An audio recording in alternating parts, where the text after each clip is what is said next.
Well, it's a historical battle of fierce political rivalry as Ghana goes to the polls to vote in the presidential election. President Nana Akufo-Addo, who's 76, is up against his predecessor, 62-year-old John Mahama, in an election that is arguably the biggest in Africa at the moment. John Rawlings, John Kuffour, John Atta Mills, John Mahama. It's been some sort of political baptism in Ghana in the past years. Will incumbent Akufo-Addo continue his reign or bow out for his foremost political rival, Mahama? We'll be here to give you the result. Welcome to VSA. I'm Sulaiman Alede.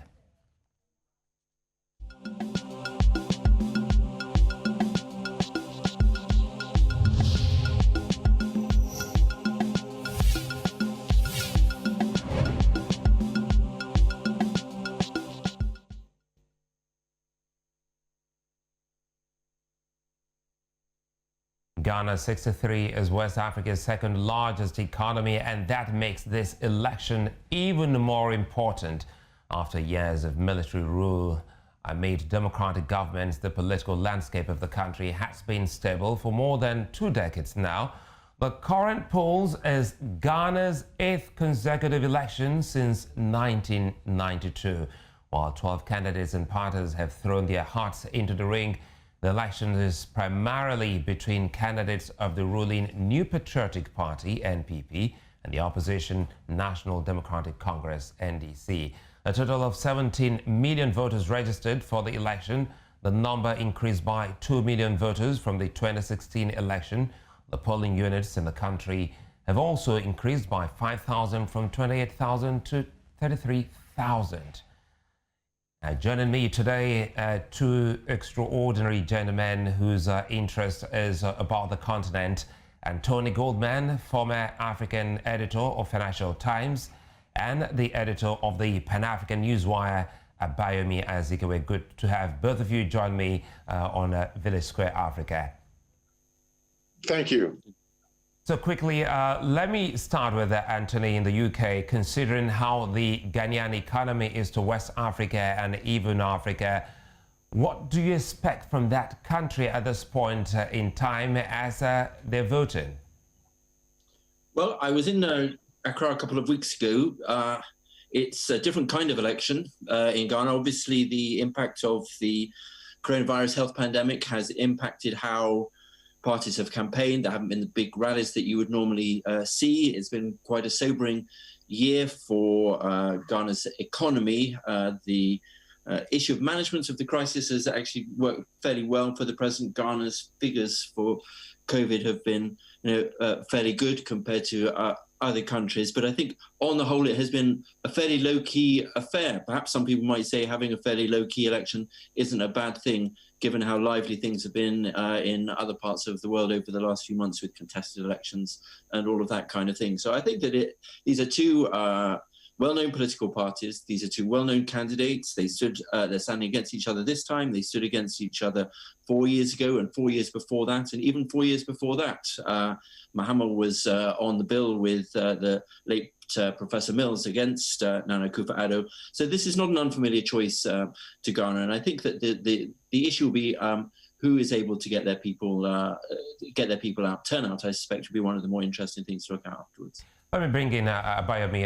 It looks more like a two-horse race, going by what Anthony has said. These two gentlemen are no strangers to elections in the country. Neither are they to, the politics of the country, Ghana. What do you see, Abayomi, coming out of this election? Well, I think it's very significant because Africa now is facing enormous challenges related to the COVID-19 pandemic, where the countries that have been facing lockdowns. It's also impacted the foreign exchange of Ghana and numerous other countries. Ghana is a major producer of agricultural products, cocoa being the major one. Also, they mine and export gold. They're also very much dependent on tourism. all of these sectors have been negatively impacted by the worldwide economic downturn. So there's a debate going on right now between the National Democratic Congress and the National Patriot Party, the NPP. They represent two different political traditions, historical political traditions in Ghana. They are debating on which way forward. But irrespective of who wins the elections, they're going to be faced with serious problems going towards 2021. You say this is happening at a time or what the world will call the year of the pandemic. And Tony, earlier on, I spoke to some observers in Ghana before both of you came on. There seemed to be a little bit of a reduction in the turnout as compared to other elections, even though the registered voters has got an increase. Do you think this just might be what some others will be experiencing as the voting continues in Ghana at the moment? Yeah, I'm sure it's a part of that process, but also I think the element that I think you want in a democratic election, the thing that inspires voters, that the ingredient of hope is difficult to conjure up when you have two such familiar candidates, particularly when both of them have been slinging quite a lot of mud at one another on issues like governance, integrity, and corruption. And as a result, I think that it has tended to switch off maybe some of their supporters, but there is a lot at stake, not just 4 more years at the presidency, but also parliamentary elections. And I think that when you dig down into it, actually, I think there's been quite a lot of enthusiasm in some constituencies, and it may be that actually we may see something interesting in Ghana where maybe something different might happen in parliament compared to the presidency, and that might set up a different kind of arrangement than they've had since the restoration of civilian rule in 1992. So Abayomi, in such an election, since both of them have had a taste of governance, it then means that the voters will be swayed by, what they've done so far. Now, for someone like John Mahama, perhaps what he did while he was in office, and perhaps what he hopes to do will actually stand him out against his rival. What are those things you have noticed that would set both candidates apart to give the voter his choice of where to cast his ballot? Yes, it takes me back to 4 years ago when Mahama was defeated by President Nana Akufo-Addo. There were problems, economic problems at the time. This was around 2015, 2016, when you had the first major drop in commodity prices inside the country, decline in oil prices, which Ghana now is an emerging oil-producing state, and also agricultural products. Prices were down, and this impacted the national economy. There was also bureaucratic bottlenecks, which prevented a lot of service delivery. There were also strikes by civil servants, teachers, physicians, claiming that they were not being paid on a regular basis. So this is what created the atmosphere for the NPP to come to power in 2016. But 4 years later, similar economic problems exist in Ghana, and it's just not confined to Ghana. Countries across the continent now are facing mounting national debt. At least two that we know about are seeking to refinance or reschedule debt payments. Zambia is one, Mozambique is another. So this is a continental problem that's part and parcel of a global problem that is largely the result of the failure of the major Western countries in particular to harness the spread of COVID-19. So as African countries, although they've done a sterling job in mitigating the spread of COVID-19, are still impacted by things that have developed, for example, in the Western capitalist states. You know, Anthony, I'm excited that both of you are here because both of you are experts in African politics and matters. And looking at what Abayomi has said, he says that a couple of other things, might creep in. But a case in point, I want us to remain on the issue of economy and some other things that this might mean for Ghanaians. Recall then, Anthony, that Ghanaians had protested about losses of, their jobs and economy to the extent that it also affected its other neighbors like Nigeria. What are those things you have seen in the manifestos leading up to this election that Ghanaians are keen about at the moment? Well, there have been job losses, and it has been a difficult year, and it has been difficult to access capital markets and to bring funds in for infrastructure, for education, for some of the promises that have been made in the past. Both sides have been pushing policies that they say will generate jobs, that will improve standard of living, will protect the most vulnerable. I think it comes down essentially to a question of trust and a question of whether what people say in campaign is what they're able to deliver in public administration. And I think the issue of the rule of law, I think, which is the kind of the baseline, if you like, for attracting investment from overseas and trying to tap in perhaps to some of the cheap money that's likely to be flowing around international markets in the wake of the health pandemic over the next few years, is something that I think will come down to the capacity of whoever emerges from the election to be able to persuade the market, to persuade investors that actually what they're buying into is what they'll get. And I think one of the Ghana has had a very good record on elections since 1992, and if you look at what's happened in Africa or in West Africa this year with controversial elections in Ivory Coast boycotted by the opposition, a third term in Guinea for the president, there is something quite reassuring about these two sides slugging it out one more time. But make no mistake, I think some of the in the run up to the election, the resignation of a prosecutor general in connection with corruption, alleged corruption scandal or governance issues. These are kind of warning signs flashing, if you like, that even a good election won't necessarily be able to solve. I think this is a good opportunity for Ghana to showcase itself as a beacon of stability in an otherwise troubled region.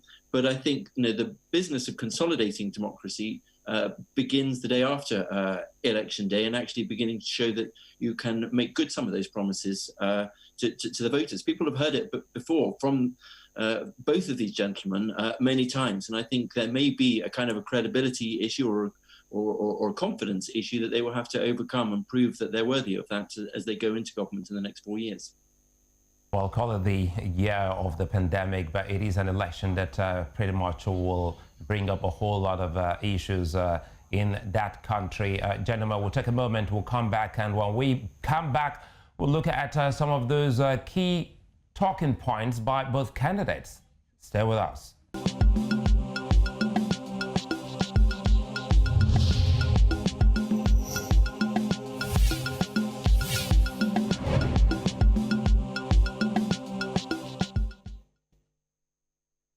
Welcome back. Don't forget, we're talking about the Ghana's presidential election. Nana Akufo-Addo's leadership has also divided opinions in that country.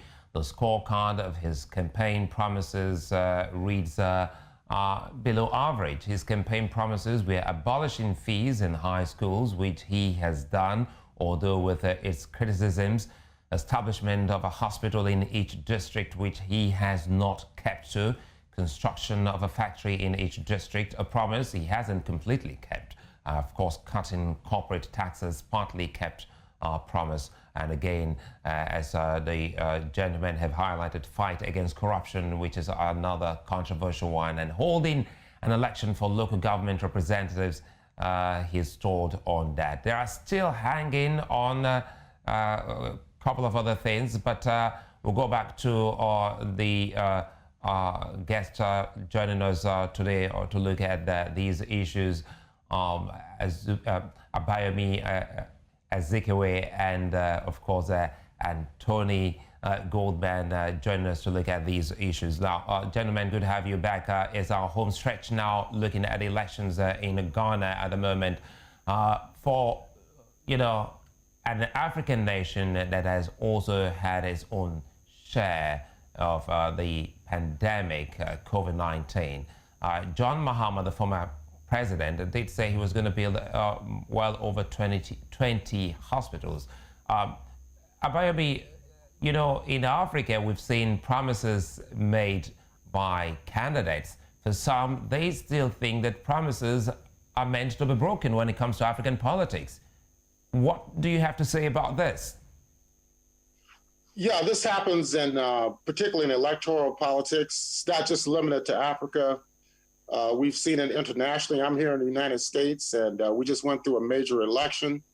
There have been a lot of promises made, particularly by the incoming Biden administration. It remains to be seen if these promises can be fulfilled. But in Ghana itself, I think they had a boost several years ago through the growth in the oil sector and also the growth in trade with Western countries, the United States in particular.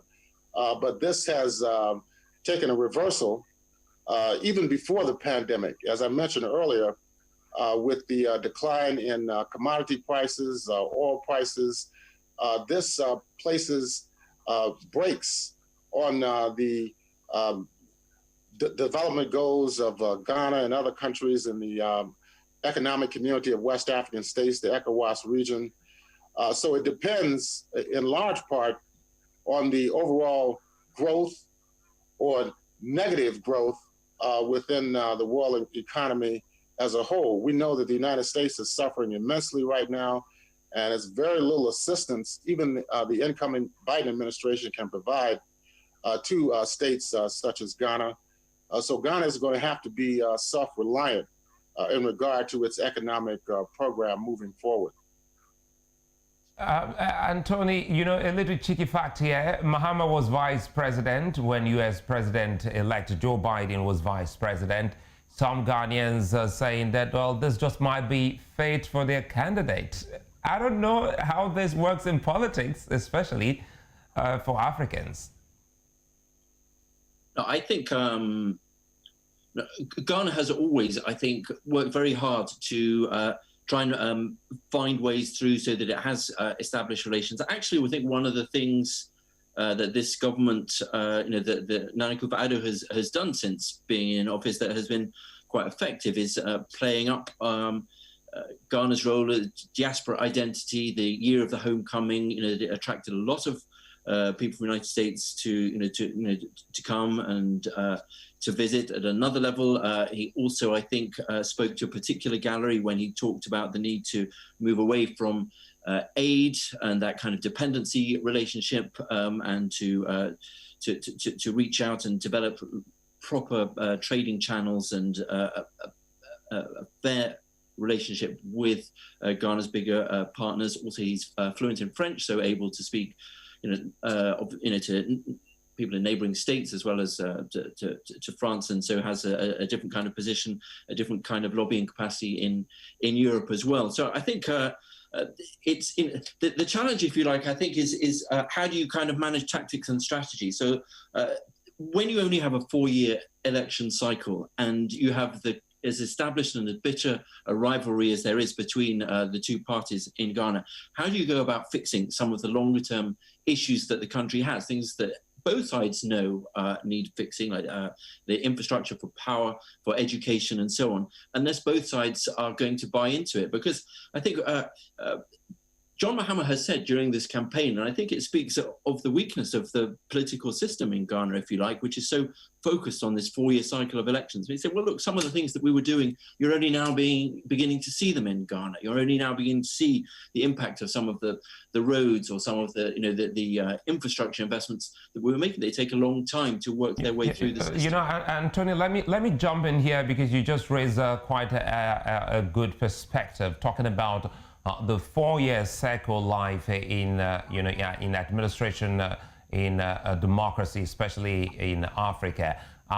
Does this speak to why some presidents, for instance, former President Goodluck Jonathan of Nigeria, he advocated for a 6-year, single-term rule, and now we're getting to see another from George Weah, the president of Liberia, is trying to see if they can actually have an extension to get it on a single term. I want Anthony to go with this, but before we bring the same question to Dr. Abayomi very quickly here, gentlemen.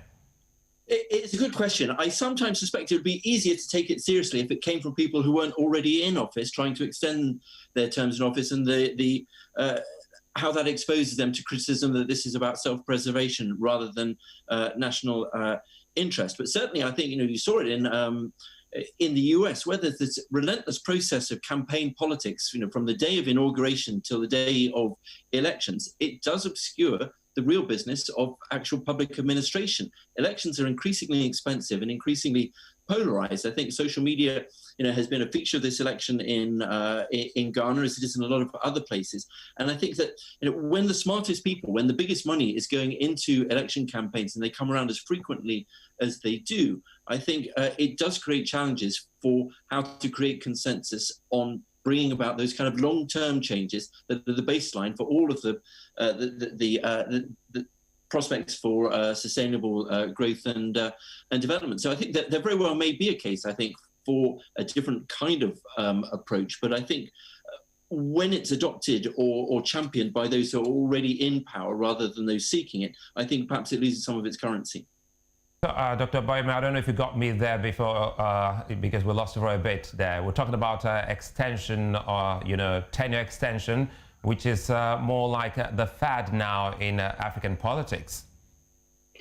Yes, and we saw the problems it caused in Guinea-Conakry in the recent elections with Alpha Condé running for another term. The same thing in Cote d'Ivoire with Ouattara.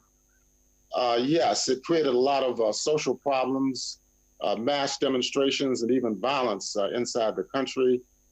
So I don't see that happening in Ghana at this point.